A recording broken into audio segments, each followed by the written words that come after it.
Around the world, crowds recently gathered to honor the 80th anniversary of the D-Day invasion and the brave service members there in France that day. Turnouts like this one at the Fagan Fighters World War II Museum in Granite Falls show the remaining veterans from the greatest generation how much they are appreciated.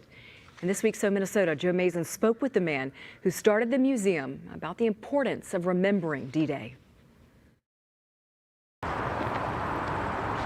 This is the 4th Infantry Division landing on Utah Beach. Every day, he looks into his father's eyes. So when you see these guys, you think of your dad?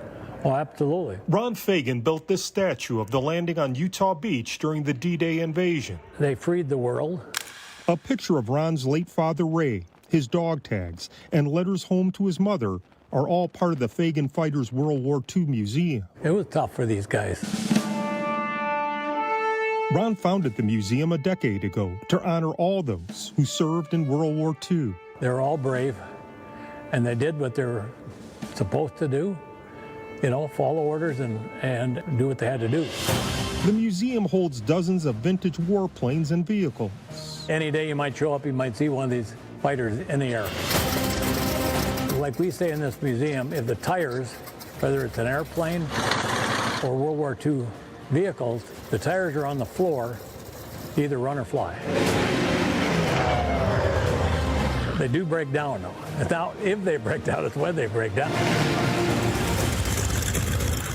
Visitors from around the world visit the museum.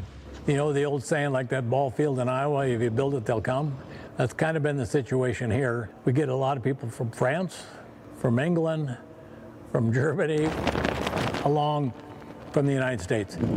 Allison Ketcher came here from Fort Myers, Florida. I wanted to come here to visit the museum. I'm a very patriotic individual along with my family. Grew up in the military, so it means a lot to have a museum like this. Honestly, it almost brings tears to my eyes just because it's just phenomenal. Were you part of the 8th Air Force then? Yes. The museum attracts special visitors. We had all kinds of airplanes. Like 98-year-old World War II vet Robert Holmstrom, who stopped by for the 80th anniversary of the D-Day invasion. They were just like running on the beach. And the Germans were shooting. They were ready for us.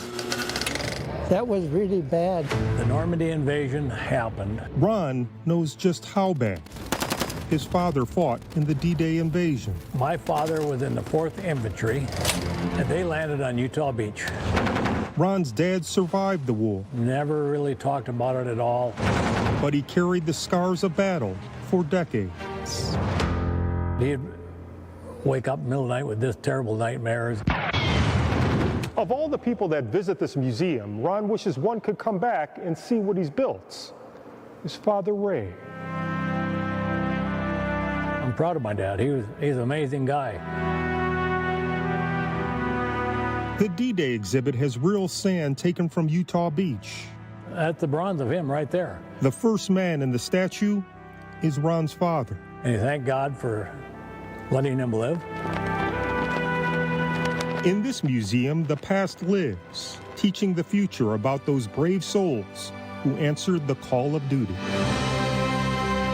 In Granite Falls, Joe Mason, 5 Eyewitness News. That's a powerful one. Every week, Joe takes us to a different part of Minnesota.